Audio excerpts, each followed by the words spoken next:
All right, resuming our journey here.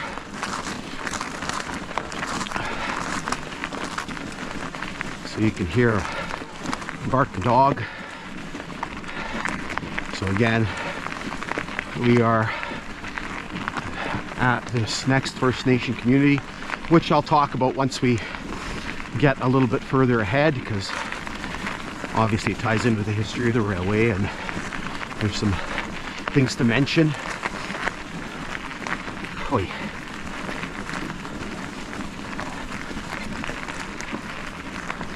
That cloud is helping out here. Oh. There's some bad ballast here.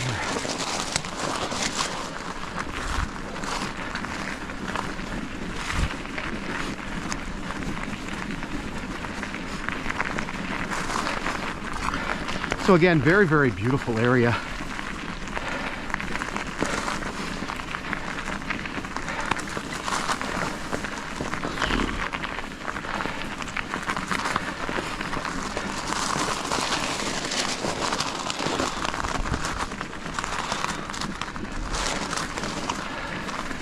The ballast is a different story.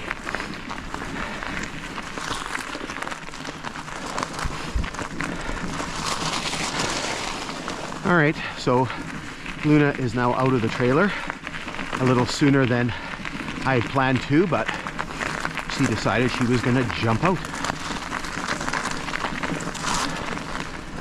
We gotta hop off the bike here momentarily anyway.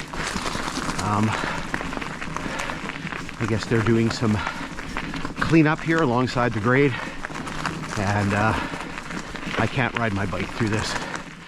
This is kind of a mess. Oh. My back is not happy.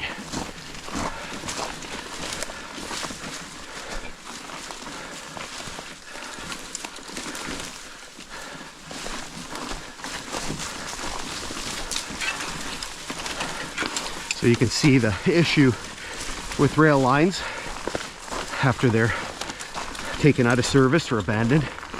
You can see there's all kinds of stuff that grows up beside the grade here, especially these, see, I see poplars and birch and alders. All right, let's continue our journey here. Had a little technical issue with the bike. Seems like a day of issues here. Still sunny out, so let's keep our head down. Hopefully you're not getting too much glare. All right, let's try this again here. Seems like that technical issue popped up again.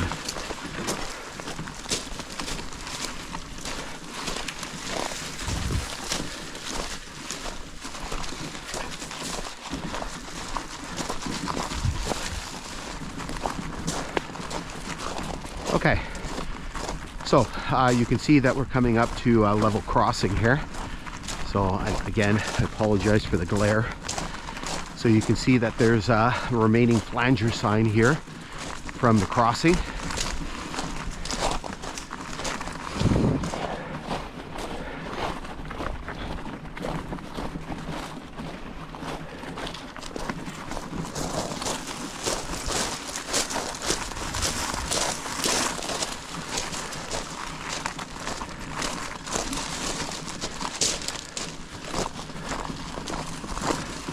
So we've arrived at what initially was known as, initially there was no stop here. This was basically the site of a construction camp that was used during the building of the railway line. And so again, obviously a lot of rock work and such going on here. So let's take a look at our notes here. You can see that there's some wood here that's still left. So this is a joint community here. We have two communities here.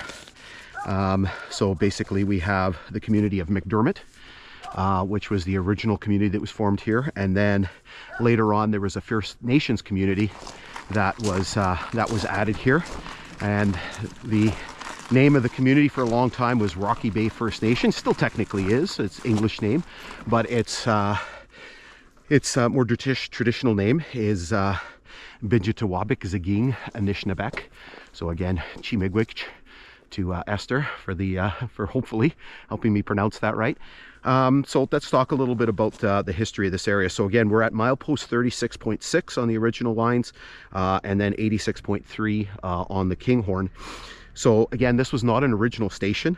And so basically the name McDermott came possibly from William Clyde McDermott, who was the individual who's in charge of construction in this area. May have also been named after a guy named Finlay George McDermott, who is the Ontario Minister of Public Works and Highways. And so again, there was a construction camp that was located here, and then basically commercial fishing popped up because again, the sort of the natural location, commercial fishing popped up here during World War I, and this replaced Fairlock as kind of the big sort of station in the area. And then so basically there was no siding here. There was a spur, and originally the spur was called Sand Point, and that was the original name that was supposed to be given to Fairlock. And so the station here was removed on the line. So as McDermott as a station was moved in 1965, but the spur remained until 1971. So let's show you some maps and some timetables and things like that.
Okay, so just as a quick note before we leave, so again, you can see the community here.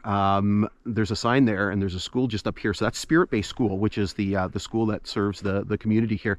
And what's interesting is 1980 in the 80s, there was a TV show that was actually filmed here. It was a Canadian TV show called Spirit Bay. I don't remember how long the run was for a number of seasons, but basically it was filmed right here in the community. And it's interesting, the railway line was shown, but it was what's interesting, it was actually shown as passenger service, right? So people could take the train and come to the community, but obviously passenger service on this line ended in 1965. So I'm not sure where some of the train scenes and getting on the train were filmed, but obviously not in this particular area here. So I'll put a link in the description, and you can go and have a look at an episode. Okay. So let's finish up this hike here. Hopefully my bike holds together. Basically the fastener holding the rear wheel in place was coming loose, and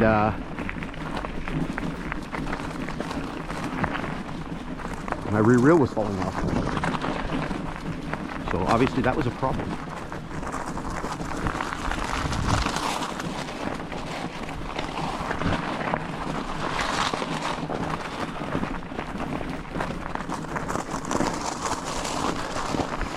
So again, I'll try to keep my head down. It's 11:30.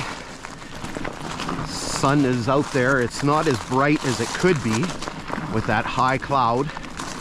But again, I'm sure it doesn't make for good viewing.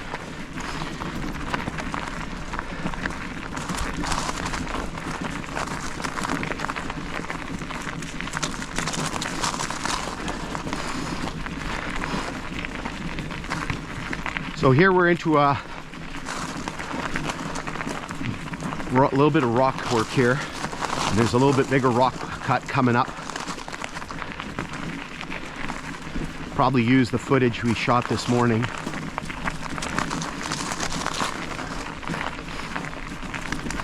It's probably a little easier to see things.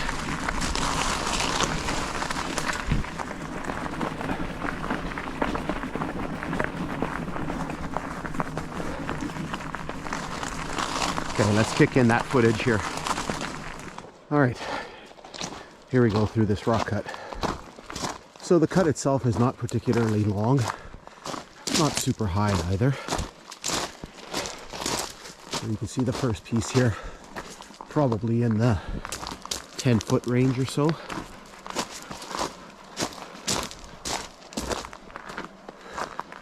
You can see there's a little bit less on the south side, is more prominent. Well, I guess we're heading south. Less prominent on the west side and more so on the east side.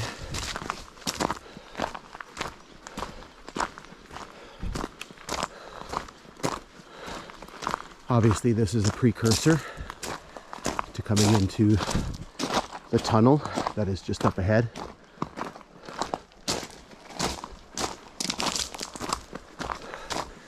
You can see it gets a little bit higher here.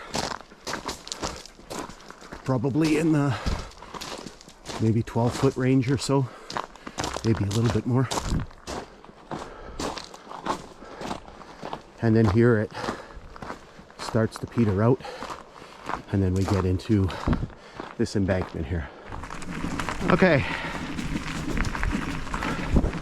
So, last little bit of the hike here. Not done for me. I have to get back.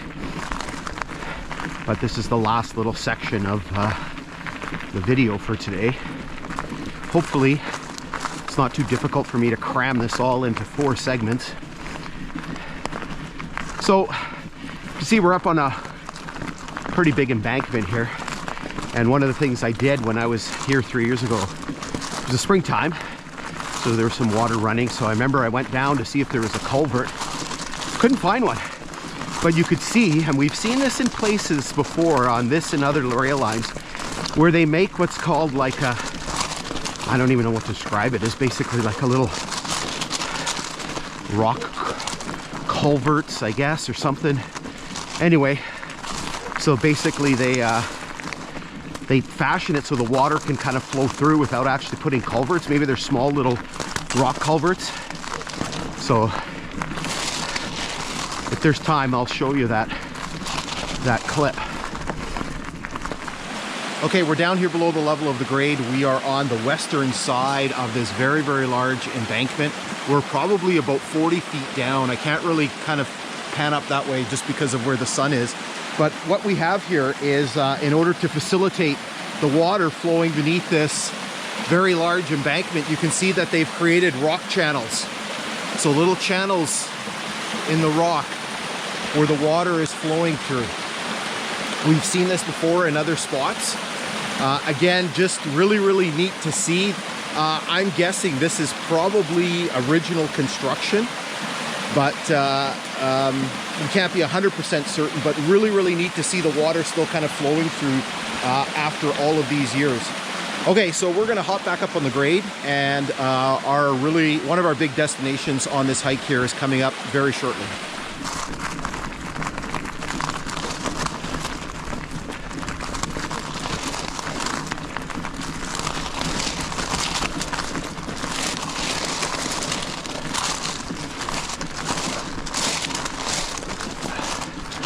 And you can see the bay here and the beautiful view. Oh, barking dogs. Aching back. All right, so we're kind of coming up to kind of the highlight of this exploration. Again, we've done this, so we're not going to be including it in this redo, and it's probably one of the big spots on this line, which is the Macdiarmid Tunnel, or the Jumbo's Cove Tunnel. Now, unfortunately, if you remember at the beginning, I said there was an issue. Well, here's our issue. Somebody has decided that they're going to cut down a whole bunch of trees and block. So there's a tie right there. Somebody's cut down all these trees and blocked the access. So it is one heck of a time trying to get around that, which is basically what killed me this morning. There were some choice words that were said, so now I have to get around that again to get back onto the grade, and it's not going to be particularly easy to do. Anyway, we filmed this section already, so we'll continue on with the exploration of the tunnel.